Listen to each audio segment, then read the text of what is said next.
Olá, sejam muito bem-vindos. Este é o Paraná Agro Repórter. No programa de hoje vamos falar sobre transgênicos, as vantagens, as inovações e a produção no Brasil e no mundo. Conduz este programa ao meu lado nosso diretor e também apresentador Mário Milani. Olá, Milani.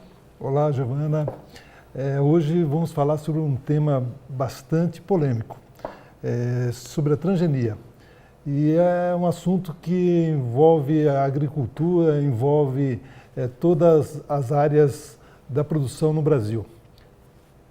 E para este programa nós recebemos aqui em nossos estúdios o Vitor Manuel Alvarez. Ele é engenheiro de alimentos, também doutor em ciências econômicas, mestre em política científica e tecnológica. Ele é professor associado à Universidade Federal do Paraná e membro do Conselho Editorial da Revista Brasileira de Inovação, do Jornal Internacional de Biotecnologia e do Conselho de Política Industrial, Inovação e Design da Federação das Indústrias do Paraná. Seja bem-vindo, Vitor. Obrigado, Giovana. Então, Milani, para começar esse programa, alimentos resistentes a fungos e pragas, também com maior produtividade e melhores características nutricionais. Estes são os alimentos geneticamente modificados, mais popularmente conhecidos como transgênicos. Muita gente não sabe o que é realmente transgênico. Então, é um assunto bastante polêmico por isso. E nós gostaríamos de saber, professor, o que é realmente transgenia? Sim, a transgenia seria a inserção de um gene estranho, né, no código genético de outro ser vivo. No caso, essa discussão surgiu, né, a partir de inovação de uma empresa, né, que justamente inseriu um gene para tornar uma planta, no caso, uma semente de soja, né, resistente ao uso de um herbicida, né, que a própria empresa desenvolvia. Então, surgiu daí, esse termo está associado justamente com a engenharia genética, ou seja, uma manipulação do gene. Então, esse transgênero que resgata um pedaço ou um recorte de um gene de um ser vivo e coloca em outro. E por que fazer essa modificação genética? Existem vantagens dessa alteração? Sim, a vantagem, obviamente, estava ligada, no caso, à empresa Monsanto, que foi pioneira nesse tipo de tecnologia na área agrícola, digamos assim, em grande escala, né? Porque outras empresas já haviam feito isso, no caso com o tomate também. Mas o que ia acontecer? A empresa Monsanto, ela já vendia um herbicida de amplo espectro, ou seja, que mata todas as variedades de planta, e no caso, esse herbicida era, digamos assim, usado numa fase de pré-plantio, para limpeza do terreno. Então é muito vantajoso para o que se chama do plantio direto, onde não é necessário roçar e limpar o terreno. Mas então é necessário que retirar as ervas daninhas que vão concorrer com a planta que nasce. Então, nesse caso, se a planta que nasce, ela também vai ser atacada por esse herbicida, então não há vantagem, né, em aplicar depois que ela cresce, há que se aplicar outros herbicidas. Então, o que a Monsanto desenvolveu foi justamente uma planta que fosse resistente a esse herbicida, e assim, quando ela cresceu, se poderia continuar utilizando esse herbicida de amplo espectro. Então, essa ideia, né, desenvolvida pela Monsanto, né, foi justamente combinar a venda do herbicida à base do ingrediente ativo glifosato com uma planta, inicialmente a semente de soja, que também era resistente ao glifosato, para poder combinar o uso de ambos e não matar a planta, digamos assim. Professor, esse modificado geneticamente, ele é um gene de animal com vegetal? No caso seria o gene de uma bactéria, né, que foi utilizado justamente... Porque muita gente não sabe, né, que é uma modificação genética com o gene animal no vegetal. No caso, esse caso. Nesse caso, mas pode ser de qualquer ser vivo, né?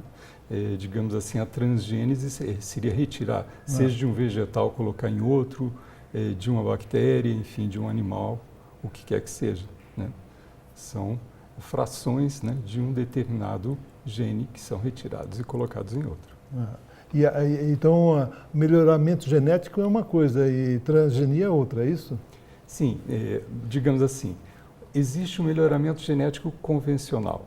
Melhoramento genético convencional, onde há um cruzamento, né, que as plantas fazem naturalmente, esse cruzamento é controlado, né, em estufas, e a partir daí é uma seleção que se faz. Então, há que se esperar, digamos assim, que se formem as gerações, que a planta cresça, consiga germinar, e com isso se faz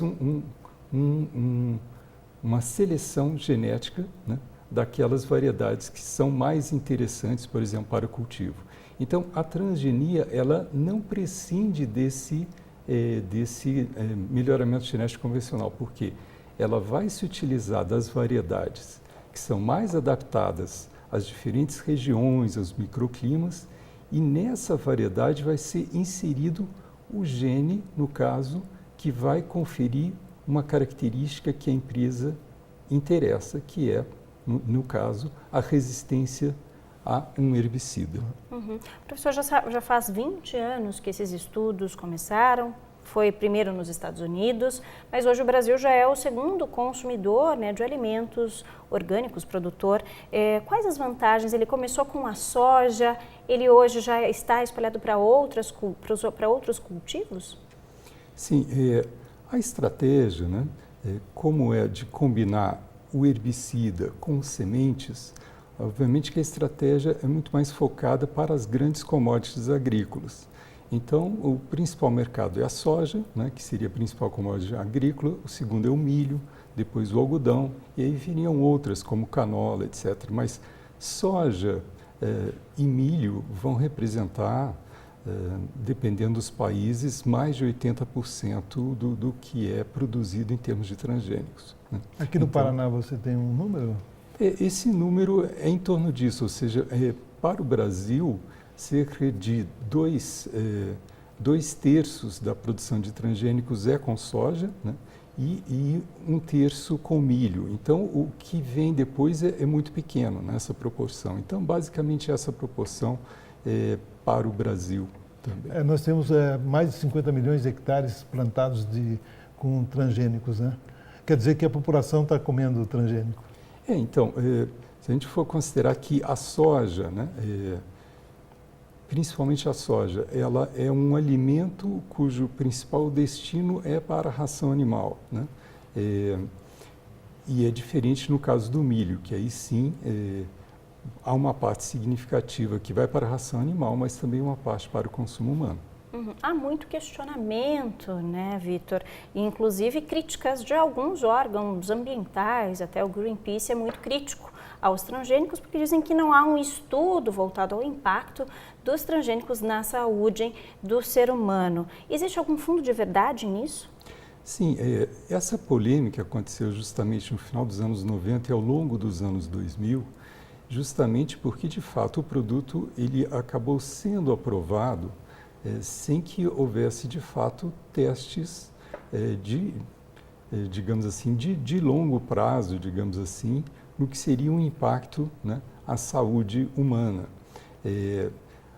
Então, de alguma forma, né, a crítica procede no sentido de que o próprio meio ambiente, né, passou a ser um laboratório de experimentação, né, e nós incluídos nele, né. Mas, obviamente, foi respaldado, digamos assim, pelos pareceres de parte dos cientistas que corroboram aquilo que eles chamam do princípio da equivalência substancial, ou seja, ele seria substancialmente equivalente. Obviamente, esse é um tema controvertido porque não há unanimidade entre os cientistas em relação a isso. O senhor tem um doutorado em economia, né? Isso. Qual que é o impacto para a economia, o uso dos transgênicos? Então, existe um impacto, né? Sim, existe um impacto e o impacto está ligado principalmente, digamos assim, ao fato de que um grupo restrito de empresas, né, controlam, digamos assim, o mercado de sementes, né? Quer dizer, é um efeito de oligopólio e algumas vezes de um monopólio, né? Porque a empresa que saiu na frente, ela teve uma patente essa patente faz com que ela consiga, obviamente, ter o que a gente chama de um lucro extraordinário de monopólio. Enquanto a patente valer, ela consegue, ou seja, ter preços muito vantajosos, né? E isso teve implicações, inclusive, na agricultura brasileira, porque federações de agricultura que antes apoiavam, né, com muita intensidade os transgênicos, depois chegaram até, inclusive, a entrar em litígio judicial com a própria empresa, pelo excesso de cobrança de royalties, ou porque eles consideravam que o royalty era indevido, ou como está atualmente em juízo o fato de que hoje é uma segunda geração de transgênicos que combina tanto a resistência ao herbicida quanto a resistência a insetos, né? Nesse caso, a combinação de duas características, mas que não geram um efeito sinérgico diferenciado, na realidade não seria considerado hoje uma novidade, portanto não patenteável. Mas, enfim, isso está em juízo, quer dizer, também movido por uma associação de produtores. Então, veja que há impacto, sim, quando a gente considera que há um poder de mercado, né, que vai se definir, digamos assim, as regras, né, de preços, né, principalmente, e pode levar a esse tipo de recurso, a esse tipo de conflito. Uhum. Grande parte dos produtores, né, que desenvolvem essas sementes transgênicas são internacionais. Como que está o mercado aqui no Brasil hoje? A gente tem o desenvolvimento de sementes, qual que é a referência? Esse trabalho está nas universidades, aonde que ele está? Então, esse trabalho, ainda justamente as universidades têm feito, né, estudos sobre isso, e o mercado, ele... a gente pode dizer assim, né? Quais são os grandes mercados consumidores de sementes? São justamente os países que produzem as commodities agrícolas, né? Que vão produzir justamente soja, milho, algodão. Então, o principal mercado são os Estados Unidos, como é também o principal mercado de agrotóxicos, né? Pelo menos em valor, esse dado que a gente tem. O segundo mercado é o Brasil. Então, veja que o Brasil hoje é o segundo maior exportador de alimentos do mundo, né? Então, e a gente está falando que é de commodities, né? E por isso, né, ele teve essa grande expansão, né, nessa demanda tanto por sementes quanto por agrotóxicos. Ele também é o segundo maior consumidor de agrotóxicos do mundo. É um mix perigoso? Exatamente. Então, ou não? De alguma forma, ele é perigoso, digamos assim, no sentido que há efeitos adversos do uso continuado de um mesmo ingrediente ativo. Esse uso continuado gera na natureza resistência daqueles alvos biológicos que são continuamente digamos assim, atacados com aquele ingrediente ativo. Então, vai haver um processo de seleção natural, assim como é o caso do uso continuado de um antibiótico, né? Para fazer analogia. E o mesmo acontece na natureza, tanto para insetos, ou seja, para qualquer ser vivo, isso vai acontecer. E é justamente isso que se verificou após um período, né, de mais de, digamos assim, um período de 5, 6 anos, se começou a identificar o surgimento de variedades, né, de ervas, que é considerado uma erva daninha, ou seja, de plantas resistentes ao glifosato, ou seja, o alvo biológico, né, que deveria ser eliminado, ele é resistente. Isso tem uma implicação do uso, de usar uma dose maior, né, ou de ter que usar herbicidas com um efeito tóxico maior, porque todo o discurso inicialmente era que o glifosato era um herbicida considerado de classe 4, ou seja, dos menos tóxicos. Portanto, isso teria uma vantagem ambiental. Na medida em que hoje há que se combinar com herbicidas mais tóxicos, há um retrocesso ambiental, né, nesse sentido, naquele discurso que se colocava. E isso é uma crônica da morte anunciada, porque todo mundo da área da agronomia já sabia disso, né? De que isso ia acontecer em determinado momento. E é o que se verifica. Nos Estados Unidos, justamente onde o consumo é maior, há um número muito maior de plantas resistentes já identificadas, né? Então, esse é um efeito colateral cuja solução é algo que já se fala desde os anos 60 e 70, que seria um manejo integrado de pragas, né? Ou seja, há que se aplicar uma diversidade de produtos, há que se aplicar de forma corretiva e não preventiva, né?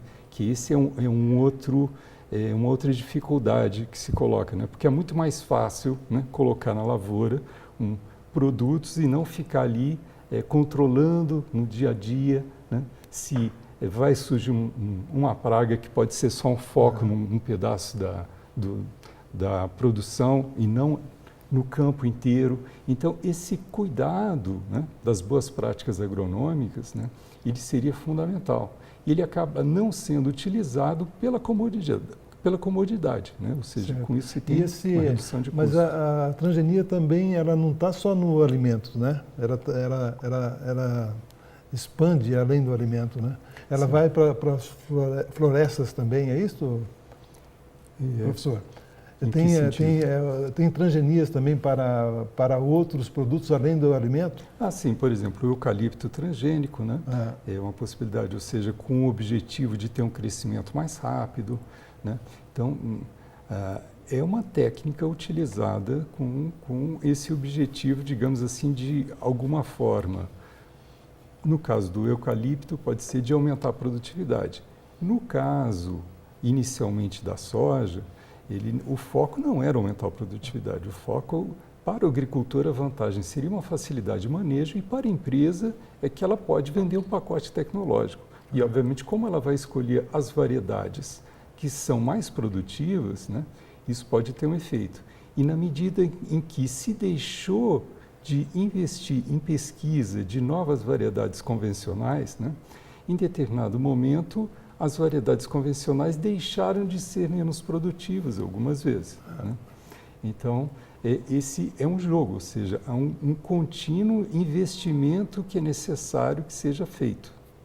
Por isso que essas empresas, não só a empresa pioneira, Monsanto, mas as outras, né, que hoje, né, são 4 empresas, né, que, digamos assim, controlam grande parte da produção de sementes do mundo, elas vão definir o que vai ser vendido e comercializado em termos de semente. E, obviamente, elas vão inserir os genes de interesse delas, né, para vender semente. Então, hoje há muito pouca possibilidade de sementes convencionais, né, não transgênicas. E, Vitor, um termo que você usou muito é de um produto, que é o glifosato. Ele, inclusive, está sendo amplamente discutido no Brasil porque existem órgãos ambientais que querem proibir o uso do glifosato. Isso é provocado diretamente pelos transgênicos, pelas sementes transgênicas?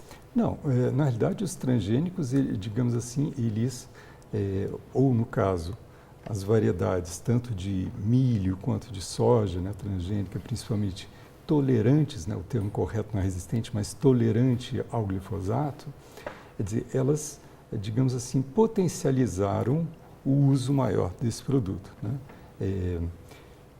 O que acontece é isso, né, se a gente pensar, a regulamentação de agrotóxicos é baseada em estudos que são feitos previamente, estudos toxicológicos para avaliar o efeito à saúde humana e ao meio ambiente. As empresas têm que entregar um dossiê sobre isso, né? O ônus da prova inicialmente é das empresas, o órgão regulador ele recebe isso, avalia, mas obviamente, no caso do Brasil, não há prazo de validade do registro, é indeterminado. Nos Estados Unidos, são 10 anos, na União Europeia são 15, o que faz com que, ao longo do tempo, surjam estudos, ou seja, a ciência avança, seja por métodos de detecção, seja por pesquisas, que, por exemplo, comprovem que um produto que aparentemente era inócuo à saúde e ao meio ambiente tem efeitos deletérios e, nesse momento, ele é retirado, né? Então, com os agrotóxicos aconteceram muitos em vários momentos, né? O exemplo mais famoso foi o DDT. E hoje justamente há indícios, né, de alguns órgãos ou de algumas agências relacionando, né, o glifosato, né, com efeitos adversos à saúde. Então, isso que, obviamente, é sempre muito polêmico, porque, via de regra, as empresas, algumas vezes elas não defendem, elas retiram os produtos porque elas reconhecem. Em outros momentos, elas vão, digamos assim, contestar. Em algumas vezes, elas têm uma estratégia de protelação para poder ter o produto o maior tempo possível no mercado, enfim.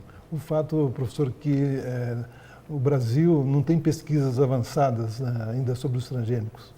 E também gostaria de saber da sua opinião, há um prejuízo aí para o produtor rural, que ele tem que comprar, toda vez que for plantar, ele tem que comprar a sua semente de uma empresa X. Isso?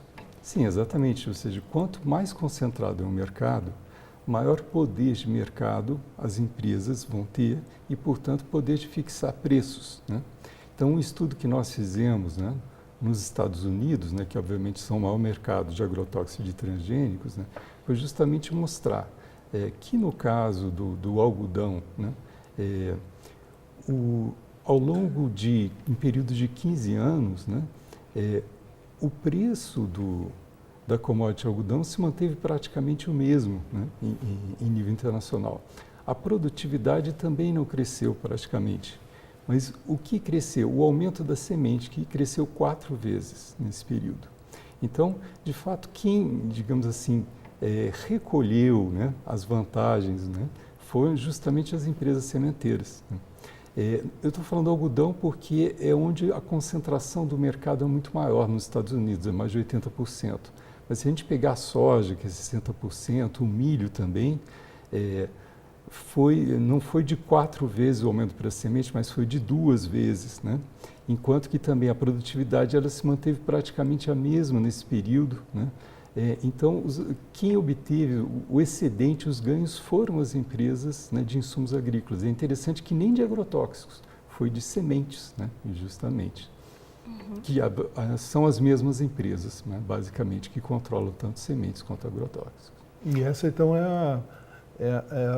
a polêmica e a briga das sementes crioulas, né, as tradicionais, que vêm de milhares de anos atrás, né, com essa semente transgênica que você tem que, toda safra, buscá-la. O que a transgenia trouxe foi justamente a possibilidade de uma apropriação mais eficiente por parte do desenvolvedor dessa semente, né? No caso do Brasil, veja, por exemplo, há uma legislação de cultivares que permite que o agricultor possa utilizar o próprio grão como semente, né? Só que a transgenia traz um mecanismo de propriedade intelectual que seria o processo de produção daquela semente e que entra na lei de patentes e não na lei de cultivares. E nesse momento, então, o agricultor ele fica, né, refém desse instrumento de propriedade intelectual e tem que pagar royalties à empresa, né? Então, a transgenia ela trouxe essa possibilidade, ou seja, uma apropriação muito mais eficiente no processo. E quem fiscaliza isso aqui no Brasil, professor? Porque há uma fiscalização, como o senhor falou, para a liberação do produto, que aqui no Brasil não há um prazo, mas há também uma preocupação com a biossegurança desses produtos. Como que isso acontece aqui no Brasil? Bom, então, há duas coisas. Uma é a fiscalização, ou no caso, não fiscalização, mas o processo de aprovação de uma semente transgênica é feito pela Comissão Técnica Nacional de Biossegurança, ou seja, que é um grupo de cientistas que vão ser indicados por vários ministérios, pela indústria, pela sociedade civil e que vão avaliar, né, esse produto, se ele, digamos, tem um risco ou não à saúde e ao meio ambiente.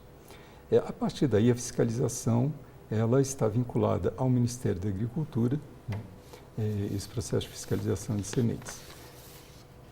E, no caso de agrotóxicos, né, há hoje um modelo de regulação tripartite entre o Ministério da Agricultura, que avalia o desempenho agronômico, o Ministério do Meio Ambiente, que avalia a toxicidade ambiental, e o Ministério da Saúde, no caso a Anvisa, que avalia a toxicidade à saúde humana. E, obviamente, depois a fiscalização, seja da produção ou do uso de agrotóxicos, ela vai variar. Então, a fabricação de agrotóxicos ela pode ser fiscalizada tanto pelos 3 ministérios, a comercialização ela vai ser fiscalizada em âmbito estadual, pelas secretarias, né, de defesa agropecuária. Acho que, então, nós estamos num momento ainda de incerteza nessa questão da transgenia, né? É isso, professor? Digamos assim... Para o agricultor, por exemplo, eu estou pensando no produtor rural, né? Ele tá na mercê da grande empresa, então, sementeira, né? Que produz sementes. Sim, isso por ser uma característica, ou seja, a indústria que produz insumos para a agricultura, via de regra, é uma indústria concentrada, né? Tanto fertilizantes, quanto agrotóxicos, quanto sementes, quanto, né, de mecanização. Então, obviamente que poderia dizer que há vantagens na medida em que essas empresas conseguem investir em tecnologia, né? Por outro lado, há a desvantagem de que isso pode trazer custos, né, elevados, que isso tem implicação na produção agrícola. Tá certo, professor. Um tema polêmico, a gente pode voltar a ele nas próximas edições do Certamente. Paraná Agro Repórter. Eu agradeço a presença do senhor aqui no nosso programa. Obrigado. Bom dia. Então, nós ficamos por aqui. Nos vemos no próximo Paraná Agro Repórter, não é isso, Milane? Isso. Lembrando que o Paraná Agro Repórter, em 2 formatos, 8 horas da manhã no sábado, 16h30 no domingo e 6 da manhã na terça-feira. Então, nós nos vemos no próximo programa. Até lá.